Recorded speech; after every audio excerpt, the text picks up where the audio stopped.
আমার কাছে বেশি ওয়াজ ছেলে মেয়ের আলাদা নাই। আপনার সতর আর পুরুষের সতরে কিছু পার্থক্য আছে। ঢাকাতে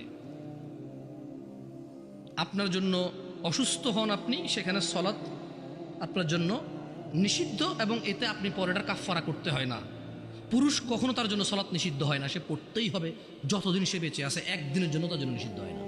এইভাবে কিছু পার্থক্য আছে। পিতৃ সম্পত্তি আপনি ভাইয়ের অর্ধেক পাবেন, এটা একটু ভিন্নতা আছে। আপনি মা হবেন ও বাবা হবে, এখানে কিছু ভিন্নতা আছে। এছাড়া পৃথিবীতে যত আমল ইবাদত আছে পুরুষ মহিলার প্রায় সমান। রুজি রোজগারের জিম্মেদার পুরুষ, মহিলা না। রুজি রোজগারের জিম্মেদার কে? কে কে?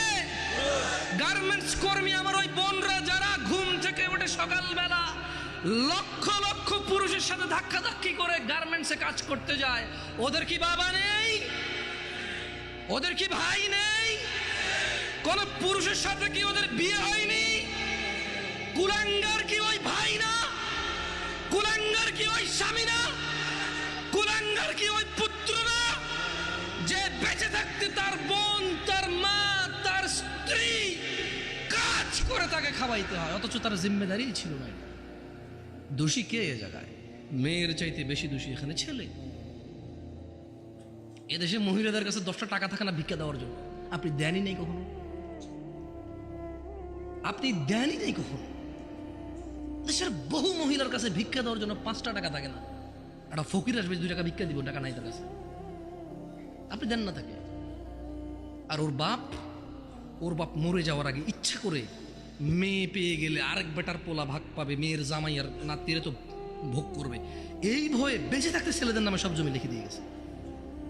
জালেম ওই মেয়েটাকে ফকির মিসকিন করে দিল। আর এর ভাই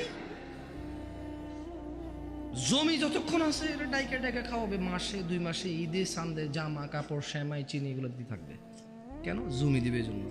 এখন ওই বোন চিন্তা করে, আরে যদি আমি সম্পদ নিয়ে আসি, যা একে তো সে ডাবল পাইলো, আমি অর্ধেক পেলাম, একটুকু যদি নিয়ে আসি, ছেলে মেয়ে স্বামী নিজের দরকারে, বলে যে অংশ আনলে ধ্বংস হয়।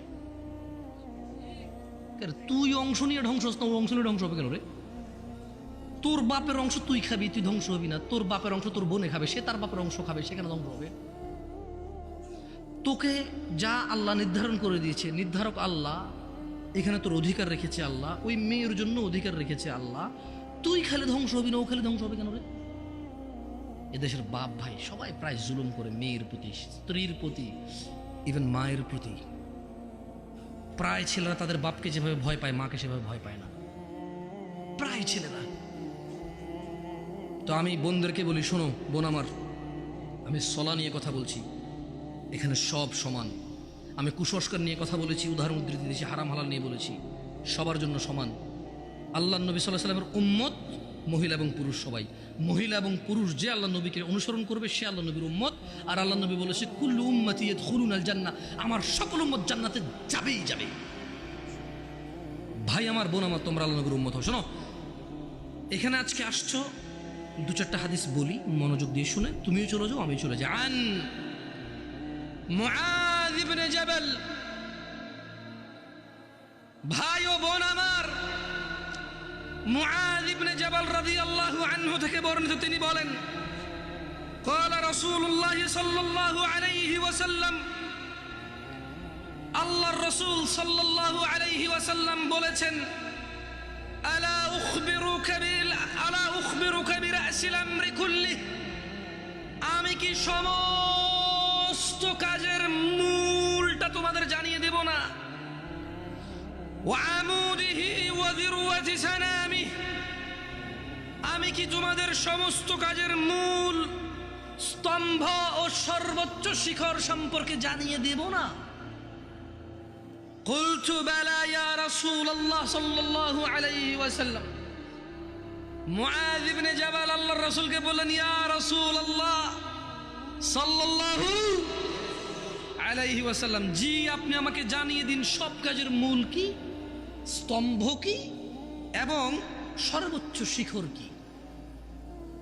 তিনি সাল্লাল্লাহু আলাইহি ওয়াসাল্লাম বললেন,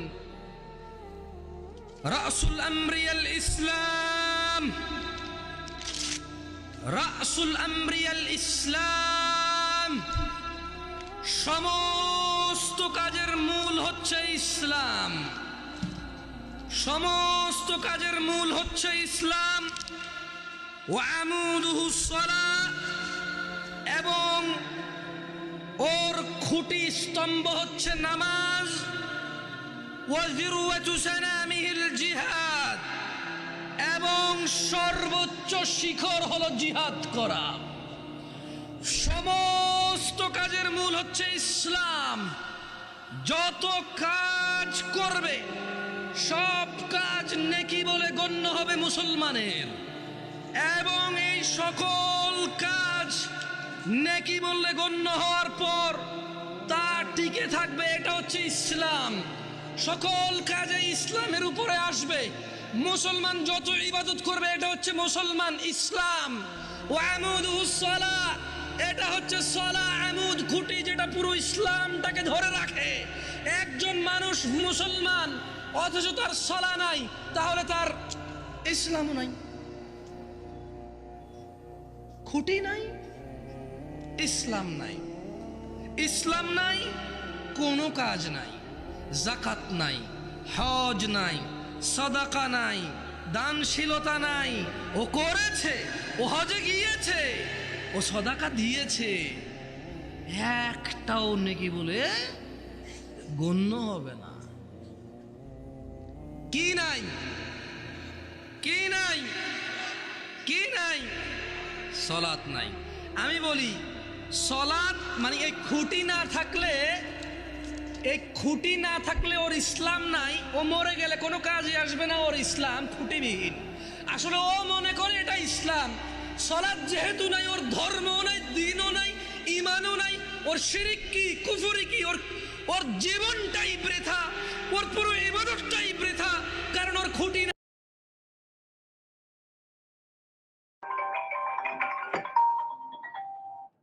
हेलो जी।